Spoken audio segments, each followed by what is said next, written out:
हाल कार्यक्रम की शुरुआत करेंगे इस वक्त की बड़ी खबर के साथ ही बताते चले कि जम्मू कश्मीर के अंदर अब बेरोजगारी दूर होगी और इस साल फरवरी में नई स्टार्टअप नीति जो है वो लॉन्च की गई थी।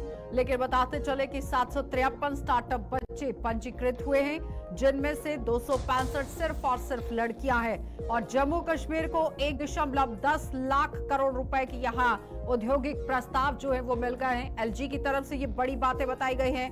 औद्योगिक योजना के कारण औद्योगिकरण को यहाँ बढ़ावा मिल रहा है और जम्मू कश्मीर में 65% युवा आबादी को इंजीनियरिंग, गैर इंजीनियरिंग और कृषि आधारित कौशल प्रशिक्षण मिलना चाहिए।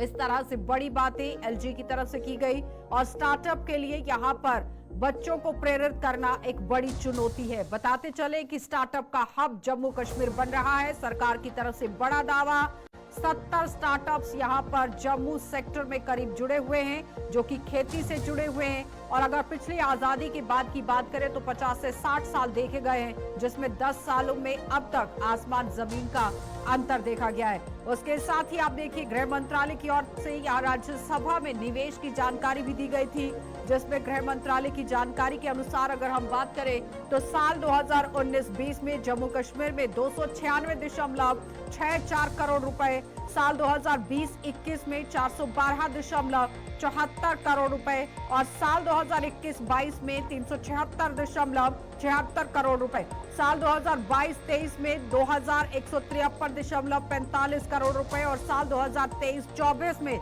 2417.19 करोड़ रुपए का निवेश किया गया है।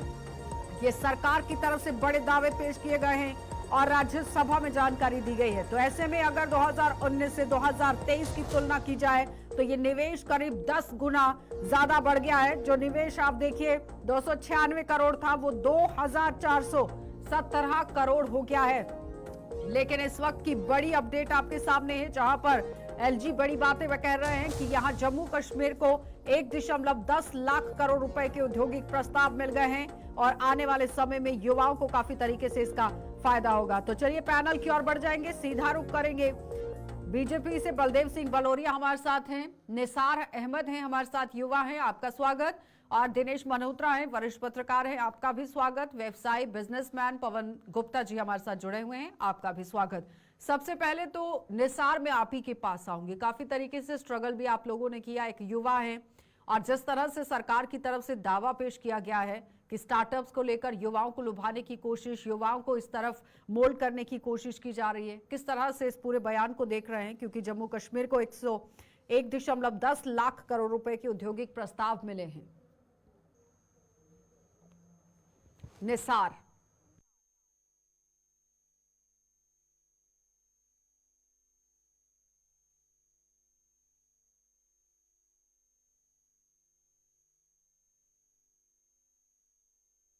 और पहला रिएक्शन दीजिएगा प्लीज। आवाज आ रही है मेरी? निसार, दिनेश जी, जिस तरह से युवाओं के लिए उम्दा कदम उठाने की बात कही गई है, 1.10 लाख करोड़ रुपए के जो औद्योगिक यहां पर प्रस्ताव हैं वो मिले हैं जम्मू कश्मीर को, किस तरह से इस बयान को देख रहे हैं? आशा जी, सबसे पहले सबको नमस्कार। तो आपका बहुत बहुत शुक्रिया। दूसरी बात यह कि अभी जो हमारे राज्यपाल हैं उन्होंने एक स्टेटमेंट दिया, जैसे जो आप कोट कर रहे हैं स्टेटमेंट को, स्टार्टअप जम्मू कश्मीर में लॉन्च हो रहा है, तो अच्छी बात है। जम्मू कश्मीर में जो इंडस्ट्रियल कल्चर है उसको डेवलप करने की कोशिश की जा रही है, क्योंकि सबसे पहले जो जम्मू कश्मीर में सबसे बड़ा मसला जो बेरोजगारी का मसला है, सरकार चाहे उद्योगिक क्षेत्र में नए नए यूनिट खोले, इन्वेस्टमेंट लाए या सरकारी नौकरियों में लोगों को ऑब्जॉर्व करे, सरकारी रिक्रूटमेंट प्रोसेस करे, सरकार को सबसे पहले जम्मू कश्मीर में यही ध्यान देना चाहिए कि जम्मू कश्मीर में जॉब अपॉर्चुनिटीज क्रिएट हो, चाहे प्राइवेट सेक्टर के थ्रू हो, चाहे गवर्नमेंट सेक्टर के थ्रू हो, चाहे इंडस्ट्रियल डेवलपमेंट के थ्रू हो, चाहे स्टार्टअप के थ्रू हो। क्योंकि अगर हम जम्मू कश्मीर के युवा को रोजगार की तरफ लाएंगे तो जो पाकिस्तान में बैठे जो आतंकवादी आका हैं वो उनको एक्सप्लॉइट नहीं कर पाएंगे। तो मैं इस जो स्टेटमेंट है हमारे एलजी साहब की उसका वेलकम करता हूँ। ये आशा करता हूँ कि ये पॉजिटिव तरीके से इम्प्लीमेंट हो। ये मेरा मानना है कि पॉजिटिव तरीके से इम्प्लीमेंट होनी चाहिए। आगे भी बड़े बड़े इंडस्ट्रियल प्रोजेक्ट अनाउंस किए गए, रियल सेंस में इम्प्लीमेंट नहीं हुए। ठीक है दिनेश जी। पवन जी, में ऐसा है कि माननीय एलजी साहब ने जो हाल ही में जो बयान दिया है एनआईटी के प्रोग्राम में, इस बयान का हम हार्दिक वेलकम करते हैं, क्योंकि 1.10 लाख करोड़ का प्रोजेक्ट हो और बहुत ही अच्छी बात है। बहुत सी बातें कही गई, इंस्टीट्यूट जो होते हैं एजुकेशन इंस्टीट्यूट, उस गैप को दूर कर सकते हैं, अच्छा एंटरप्रेन्योर ला सकते हैं, बड़ी अच्छी बात है। लेकिन इसके साथ मैं ये भी चीज कहूंगा, क्या एग्जिस्टिंग इंडस्ट्रीज के बारे में कुछ नहीं कहा गया, नए वाले यूनिट्स के बारे में कहा गया। और दूसरी बात मैं कहूँ कि अगर टूरिज्म एक इंडस्ट्री है, वो भी इसी के बीच में आती है। इस इंडस्ट्री को डिस्क्रिमिनेशन के तहत रखा गया, क्योंकि इसमें आप देखिए इंडस्ट्री सेक्टर जो प्रोडक्शन सेक्टर है, उसमें पावर रिफॉर्म्स है, पिछले कई सालों से आ रहा है। या भी इस टूरिज्म इंडस्ट्री में आज तक इससे बेनिफिट नहीं मिल पाया, ना मिल पाया। और 1 साल बेनिफिट दिया था, और ना माननीय प्रधानमंत्री जी कहते हैं कि service sector is at par with manufacturing industry. आप सर्विस सेक्टर इकोनॉमी को, जीडीपी को काफी मेन कंट्रीब्यूटर है। तो जब तक ऐसे आप पावर सेक्टर में आप रिफॉर्म नहीं देंगे तो कब कैसे होगा? बलौरिया जी जवाब दीजिए। वो कह रहे हैं पावर सेक्टर में अगर रिफॉर्म नहीं देंगे तो फिर कैसे होगा विकास? सुन रहा था, एक हमारी डिबेट थी कि 1,10,00,000 करोड़ रुपए के 1.10 लाख करोड़ रुपए के जो प्रपोजल हैं वो आए हैं। माननीय एलजी साहब ने कहा है कि बेरोजगारी को दूर करने के लिए मुझे लगता है ये प्रयास है, अच्छा प्रयास है, और इसका रिस्पांस भी अच्छा मिल रहा है। देश के प्रधानमंत्री भी कहते हैं कि इंटरप्रेन्योर बनो, स्टार्टअप होना चाहिए। आज के समय में रोजगार का जो हम रोजगार की बात करते हैं तो उसका मायने बदला हुआ है। आज के समय में हर आदमी को सरकारी नौकरी मिलना देना वो संभव भी नहीं है, किसी भी सरकार के लिए, किसी भी पार्टी के लिए नहीं है। जब युवा अपना काम करेंगे, खुद रोजगार देंगे और लोगों को देंगे, तभी काम चलेगा। और ऐसा प्रयास जम्मू कश्मीर में करना, जैसा उन्होंने कहा है कि 65% युवाओं को इंजीनियरिंग, नॉन इंजीनियरिंग और एग्रीकल्चर बेस पे स्किल उनकी अपग्रेड की जाएगी, उनको ट्रेनिंग दी जाएगी। तो मुझे लगता है ये बहुत बड़ा एक क्रांतिकारी कदम होगा। ठीक है, अपनी अपनी समस्या है, जैसे पवन जी ने कहा कि टूरिज्म के लिए भी चाहिए, उसका भी होना चाहिए, लेकिन एक अच्छी दिशा में बढ़ रहे हैं, ये एक बहुत बड़ी बात। ठीक है, निसार है क्या साथ में? निसार आवाज आ रही है? जिस तरह से बिजनेसमैन भी कह रहा है कि रिफॉर्म लाना चाहिए था पावर सेक्टर के अंदर, क्योंकि अगर आप बड़ी इंडस्ट्री लगाते हैं तो सबसे पहले बिजली की आपूर्ति होना बहुत जरूरी था। दूसरी तरफ स्टार्टअप को लेकर बात हो रही है, लेकिन अगर हम देखें कि 32,000 करोड़ रुपए से ज्यादा विकास परियोजनाएं जो हैं वो जम्मू कश्मीर के अंदर होंगी, उनका शुभारंभ हुआ था। 1500 लोगों को जॉब लेटर दिए गए थे सरकार की तरफ से। अब ये उम्दा कदम किस तरह से यहाँ पर रहेगा, क्योंकि नीतियां काफी तरीके से जम्मू कश्मीर के अंदर लागू की गई, जिस तरह आज भी बात हो रही है कि यहाँ औद्योगिक जो यहाँ इकाइयां हैं उन्हें बढ़ाने की कोशिश हो रही है। लेकिन सवाल जम्मू कश्मीर के अंदर बेरोजगारी बहुत बड़ा बना हुआ है और विधानसभा चुनावों में भी विपक्षी पार्टियां इसका मुद्दा बनाने वाली हैं। दिनेश जी देखिए आशा जी, जम्मू कश्मीर जो इसकी लोकेशन जो है ना, इसकी डिसएडवांटेज है, क्योंकि हम पूरे भारत के कोने में स्थित हैं। इस कोने में होने के कारण हमारे यहाँ पे बहुत बड़ी इंडस्ट्री नहीं आ पाएगी, जिस तरह बाकी स्टेट में, पंजाब में, हरियाणा में या उत्तर प्रदेश में डेवलप हो रही है। क्योंकि हम एक कोने में, तो बड़ी इंडस्ट्री यहाँ नहीं आएगी। यहाँ जो छोटी इंडस्ट्री है, कॉटेज इंडस्ट्री है, यहाँ पे लोकल जितना जो हमारे लोकल रिसोर्सेज है, लोकल यहाँ से रॉ मटेरियल मिल पाए, हमें वैसी इंडस्ट्री को यहाँ पे इंकरेज करना चाहिए। देखिए अब अगर हम पूरे इतिहास में देखें, पिछले 20-22 सालों के बाद हर साल, हर 10 साल के बाद एक इंडस्ट्रियल पैकेज अनाउंस किया जाता है। लेकिन जो बाहर से जो इंडस्ट्रीज आता है वो उस पैकेज की सब्सिडी लेकर तो पैकेज खा के वो चला जाता है। यहाँ पे कोई बड़ी इंडस्ट्री स्टैब्लिश नहीं होती है। तो मुझे लगता है कि इसको डिस्ट्रीफाई करना पड़ेगा, इंडस्ट्री को डिस्ट्रिक्ट लेवल पे खोलना पड़ेगा। जैसे जम्मू में इंडस्ट्री नहीं होनी चाहिए, कठुआ में होनी चाहिए, उदयपुर होनी चाहिए, रियासी होनी चाहिए, रामबन होनी चाहिए। अगर जगह जगह छोटी छोटी इंडस्ट्री होगी तो लोगों को जॉब अपॉर्चुनिटी मिलेगी। लेकिन दिनेश जी इंडस्ट्री की जिस तरह से आप बात कर रहे हैं, तो 370 हटने के बाद निवेश की जो हकीकत थी वो देखने को मिली थी, जिसमें 188 बाहरी निवेशकों ने जमीन ली और उस पर काम सिर्फ 2 बड़े प्रोजेक्ट पर ही शुरू हो पाया। नहीं, ये मैंने कहा ना, यदि सब कुछ किताबों में होता, ये जब यूपीए सरकार थी तब भी जम्मू कश्मीर में इंडस्ट्रियल पैकेज अनाउंस किया था। 1996 में भी इंडस्ट्रियल पैकेज अनाउंस बड़ी ब्राह्मण या जंजाल के इंडस्ट्रियल एरिया को अगर विजिट करें, आपको लगेगा कि वहाँ पे कितने स्टिक यूनिट पड़े हैं, कितने बड़े बड़े यूनिट 10 साल पूरा जब सब्सिडी खा के वो चले गए, तो लोकल जो एम्प्लॉयमेंट रेशियो किया 19:10, 90% लोकल होने से 10% बाहर से होने से, वो भी यहाँ स्ट्रिक्टली इम्प्लीमेंट नहीं होता। मुझे लगता है कि सरकार को एक पॉलिसी बनानी चाहिए कि जो भी इंडस्ट्री यहाँ पे आती है, अगर कोई यहाँ से इंसेंटिव लेती है, यहाँ से सब्सिडी लेती है, तो उसको 90% लोकल लोगों को लगाना चाहिए, 10% बाहर के लोगों को लगाना चाहिए। और ये भी कंडीशन रखनी चाहिए कि उसको 10 साल के बाद इंसेंटिव लेके बाहर नहीं जाना चाहिए। चलिए भलोरिया जी जवाब दीजिए। वो कह रहे हैं कि इंडस्ट्री लगाने के लिए एक नीति तैयार करने की जरूरत है। मैं अच्छा जी आपको बताऊं कि आपको पता होना चाहिए कि सरकार ने बहुत बड़ी माइक्रो मैनेजमेंट की है। जैसे Kathua district, Samba district, Jammu district को बैम्बू का क्लस्टर बनाया है कि जहाँ के बैम्बू इस एरिया में होता है तो इसको अच्छे तरीके से मार्केटिंग की जाए। कठुआ डिस्ट्रिक्ट को इन्होंने स्पाइसेस के लिए बनाया है कि जहाँ इसी पे काम होगा और इसी का बिजनेस किया जाएगा, क्योंकि इस एरिया में अच्छे तरीके से होता है। इस तरह हर डिस्ट्रिक्ट को डिफाइन किया गया है कि इस डिस्ट्रिक्ट में किस चीज की संभावना है और वहां का लोग बिजनेस करे और आगे बढ़े। दूसरा, इन्होंने कहा कि टेरेन, इसमें कोई शक नहीं कि हम हिंदुस्तान के कोने पे हैं, हम रॉ मटेरियल बाहर से लाते हैं और सामान इतनी हमारी पोटेंशियल नहीं है, इतनी डिमांड नहीं है कि कहीं आगे बेचे। दोबारा हमने लखनपुर के पास जाके बेचना है। यही कारण है कि मेरी थोड़े दिन पहले बात हो रही थी, कठुआ के जो इंडस्ट्री के जनरल मैनेजर है वो कह रहे थे कि डिस्ट्रिक्ट कठुआ एक बहुत बड़ा इंडस्ट्रियल हब बनने जा रहा है, जहाँ पे बहुत सारे लोग बाहर से आ रहे हैं, लेकिन आज वहाँ पे जमीन नहीं है। तो वही कारण है कि अगर वो पंजाब में इंडस्ट्री लगाता है तो मैनी टाइम जो अच्छे पैकेज है वो जम्मू कश्मीर में है और वो कठुआ के एरिया में जवाब दीजिएगा इस पर। भलोरिया जी कह रहे हैं कि बहुत अच्छे पैकेज जो हैं वो जम्मू कश्मीर के अंदर है, लेकिन प्रशासन ने जब जमीन दी तो कहीं पर बिजली नहीं, तो कहीं पर सड़क नहीं, इस तरह से बातें कही गई बिजनेसमैन की तरफ से। निवेशक यहाँ पर आए काम करने के लिए, लेकिन ये जो इंडस्ट्री के विशेषज्ञ थे, जानकार थे इंडस्ट्री के, वो कह रहे हैं कि अभी तक 3,350 कनाल जमीन आवंटित की गई, इसमें से 1700 कनाल डेवलप हुई और बाकी की यहाँ अविकसित या फिर सेमी डेवलप्ड जमीन है। और सड़क, बिजली नहीं है तो पानी नहीं है, किस तरह से करेंगे? मूलभूत सुविधाएं नहीं मिल पा रही है निवेशकों को। पहले तो दीजिए जवाब बलदेव जी इस पर, फिर मैं आपके पास आ रही हूँ पवन जी।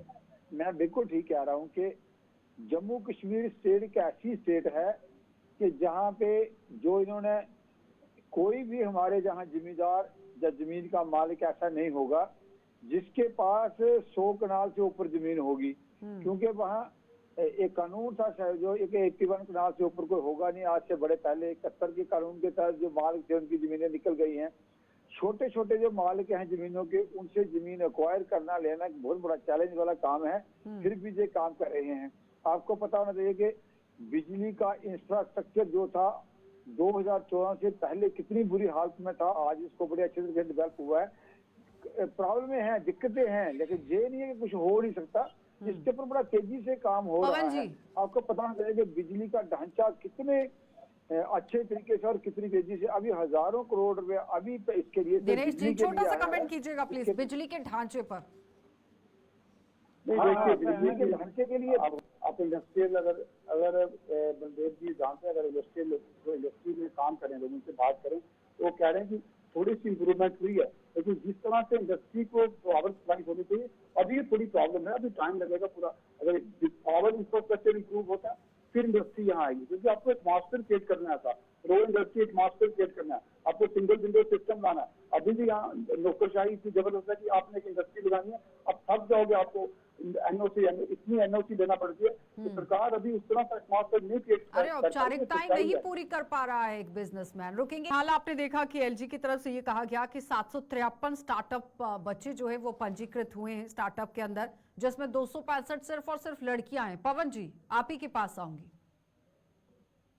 रिगार्डिंग ऐसा ग्लोरिया साहब ने कहा पावर सेक्टर में बड़ी इंप्रूवमेंट की है।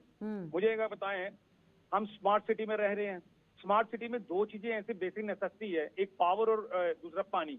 आज की डेट में पूरे जम्मू शहर में पानी की इतनी दिक्कत है, कोई सामने अमरनाथ यात्रा इसके ऊपर चली हुई है, वो टूरिज्म सेक्टर इसके ऊपर बहुत ही बड़ा नुकसान कर रहा है। और पावर की पोजीशन ही पूछो आप, है ही नहीं में। दूसरा मैं ऐसे कहूंगा, आप दावे बहुत करते हैं, प्रैक्टिकली वो नहीं होते। आप जैसे मुझे कहें कि अगर इंडस्ट्री मैन्युफैक्चरिंग इंडस्ट्री जैसी है हमारी, वो अगर अपनी डाइवर्सिफिकेशन करती है, एक्सपेंशन करती है, यहाँ कोई नया एक्सपेंशन करती है, तो उसके बारे में कहा जाता है कि उसको पैसे मिलेंगे। लेकिन प्रैक्टिकली होता क्या है कि आज तक वो पैसे 2 साल चले जाते हैं। 2 साल का जो यूनिट्स वाला होगा, वो only the wearer knows where the shoes pinches, क्योंकि वो तो बैंक का इंटरेस्ट देते थे, मार जाए खाता है। उसमें प्रैक्टिकली नहीं होता। वो जो चीज सरकार दावे करती है कि हमने इतना कर दिया, फलाना कर दिया, नहीं होती है। जवाब दीजिए बलोरिया जी। वो कह रहे हैं कि जो दावा किया जाता है वो जमीन पर ऐसा कुछ नहीं नजर आता है।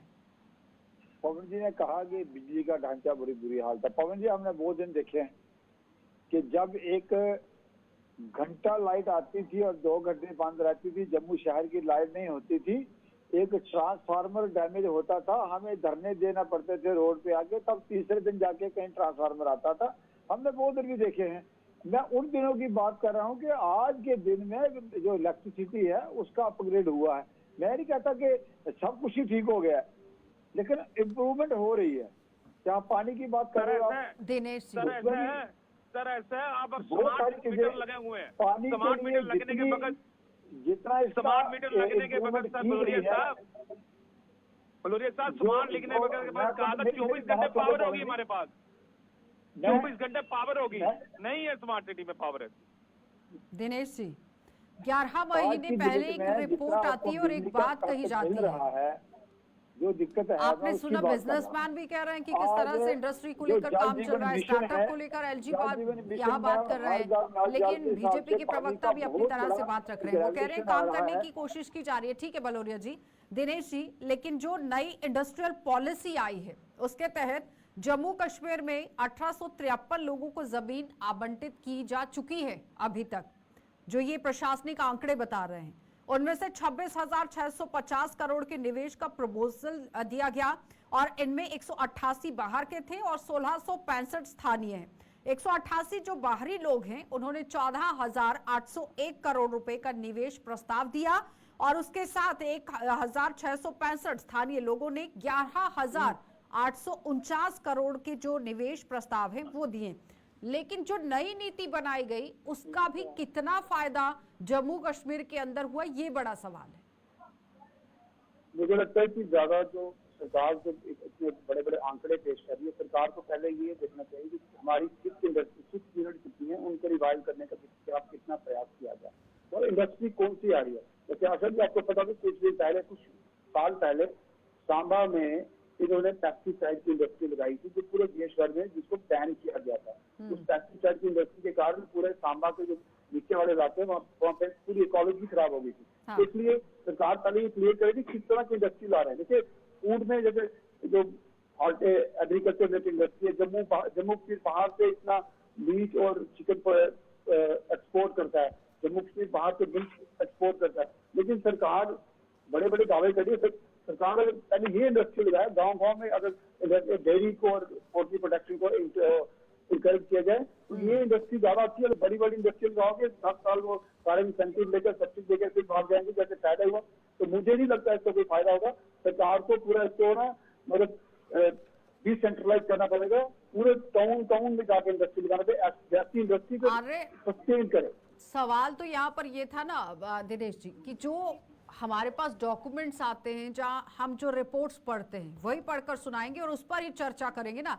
बलोरिया जी, सरकार की नीतियां जो लागू हुई हैं जम्मू कश्मीर के अंदर, औद्योगिक नीति 2021-30 तक, जम्मू कश्मीर की औद्योगिक भूमि आवंटन नीति, और उसके बाद 2021 से 30 तक जम्मू कश्मीर के अंदर निजी औद्योगिक संपदा विकास नीति। अब यहाँ पर ये सारी नीतियां कितना काम कर रही हैं, सवाल ये है, क्योंकि स्टार्टअप को लेकर बात हो रही है, बेरोजगारी को लेकर बात हो रही है। अब अगर विधानसभा के चुनाव आते हैं या जिस तरह से सितंबर से पहले चुनाव करवाने हैं, तो विपक्षी पार्टियों की तरफ से सबसे पहला और बड़ा मुद्दा जो लोकसभा चुनावों में गिना गया था वो महंगाई और बेरोजगारी था। अब उसके बाद जम्मू कश्मीर में औद्योगिक क्षेत्र में विदेशी निवेश को बढ़ावा देने की नीति रखी गई। फिर 2022 में जम्मू कश्मीर के अंदर सिंगल विंडो नियम 2021 लाया गया, टर्नओवर प्रोत्साहन योजना रखी गई। 2021 जैसी 12 योजनाओं की शुरुआत हुई। लेकिन पवन जी, इन सभी योजनाओं को मद्देनजर रखते हुए अगर बात की जाए तो जमीन पर कितनी उतारी गई? क्योंकि 2020, 2021 और आज 2024 है और स्टार्टअप की बात हो रही है, जिसमें देखिए कागजों में ये चीजें निकलती हैं, प्रैक्टिकली ये इम्प्लीमेंट नहीं होती। मैं आपका एक छोटा सा उदाहरण दूं। हमारे यहाँ टूरिज्म इंडस्ट्री में रिन्यू सिस्टम होता है, जो पहले की 5 साल तक का होता था। जबकि इंडस्ट्री में, मैन्युफैक्चरिंग इंडस्ट्री में it is registered once for all, जबकि टूरिज्म में 5 साल का होता था। अब ये 1 साल पे ले आए हैं। आप मुझे बताएं कि इसी चक्कर व्यू में रहेंगे टूरिज्म इंडस्ट्री वाले कि आप यूनिट लगाएं और लगाने के बाद डिफरेंट डिपार्टमेंट की एनओसी, पोल्यूशन, फायर और कैटर सर्टिफिकेट ये लाते रहेंगे। ईज ऑफ डूइंग बिजनेस किसे कहते हैं? जो बड़े आसानी से, सुगमता से हो सके। यहाँ तो बिल्कुल डिफिकल्ट होते जा रहा है। बिल्कुल मैं कहूँ practically only the wearer knows where the shoes pinches. मेरे पाँव में किस उंगली में लग रही है, ये लीडर लोग कहाँ से जाने और पॉलिसी मेकर कहाँ से जानेंगे? जो बनाने, जो अल्टीमेटली वही जानता है जो इस दुर्घटना से होकर गुजरता है। लेकिन उस बीच में जो औद्योगिक योजना के कारण औद्योगिकरण को बढ़ावा है वो मिल रहा है और 65% युवा की जो आबादी है वो इंजीनियरिंग, गैर इंजीनियरिंग और कृषि आधारित कौशल प्रशिक्षण इन्हें मिलना चाहिए। इस तरह से एलजी की तरफ से बड़ी बात कही गई। देखिए ऐसा है, आप मुझे बताएं, ये जे&के में इंडस्ट्री लगाना टेल एंड पे है, बिल्कुल लास्ट एंड पे है। जबकि इससे पहले जो इंडस्ट्री आदमी लगाते थे ना, ये तो स्टार्टअप में ये कहा गया ना, इससे पहले जो इंडस्ट्री लगाते थे ना तो मार्केटिंग सपोर्ट होती थी। आज की डेट में मार्केटिंग सपोर्ट नहीं है। आप इंडस्ट्री लगा दें, प्रोडक्ट बना दें और प्रोडक्ट बनाने के बाद बेचना हो। पहले गवर्नमेंट क्या करती, 30% स्टेट लेती थी, प्रोडक्ट 30% कंपल्सरी होता था। आजकल कहा जाता कि जेम पे डाल दो। आप जेम पे जब प्रोडक्ट डाल देंगे पूरे ऑल ओवर इंडिया में, यहाँ पे अगर टेल एंड पे है, यहाँ पे लेबर कास्ट महंगी होगी, यहाँ पे स्किल लेबर महंगी होगी, तो कहाँ से कम्पीट कर पाएगा स्टार्टअप? वो यही है, स्टार्टअप में जुड़ लगाएगा। लेकिन उस बीच में पवन जी, बाहरी निवेश अगर आता है तो फिर लोकल इंडस्ट्री को मौका मिलता है, ये भी तो कहा गया था। बिल्कुल बिल्कुल बिल्कुल मिलता है, लेकिन ऐसा नहीं होता। बलोरिया जी। अच्छा जी, हमारी बात कर रही थी कि सरकार कहती है कुछ चीजें लेकिन वो धरातल पे, जमीन पे उतरती नहीं है, इसमें कोई शक नहीं है। जम्मू कश्मीर में एक ऐसा माहौल था, ऐसा था कि कोई भी काम आसानी से नहीं होता था पिछले टाइम में। अब जैसे ऑनलाइन का सिस्टम आया है, ऑनलाइन में था भ्रष्टाचार कम होगा, लेकिन जिस तरह का रेवेन्यू रिकॉर्ड को ऑनलाइन करने के लिए सालों साल लगा ले, सरकार को आउटसोर्स करके दूसरे लोग रख के ऑनलाइन करना पड़ा।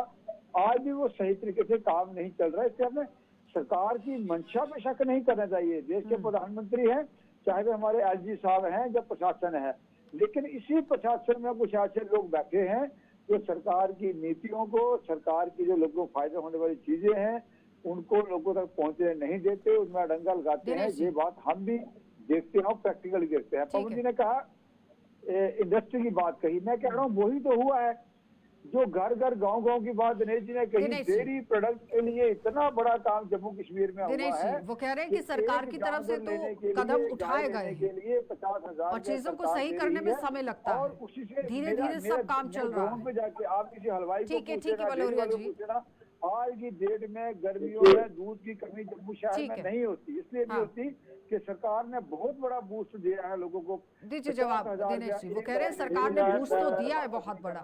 ठीक है, ग्लोरिया साहब की बात मान रहा हूँ, सरकार ने पॉलिसी बनाई है, क्लस्टर इसलिए बनाए हैं, ठीक है बलोरिया जी, उसको बढ़ावा दिया जाए। एक मिनट, मेरी बात एक रही।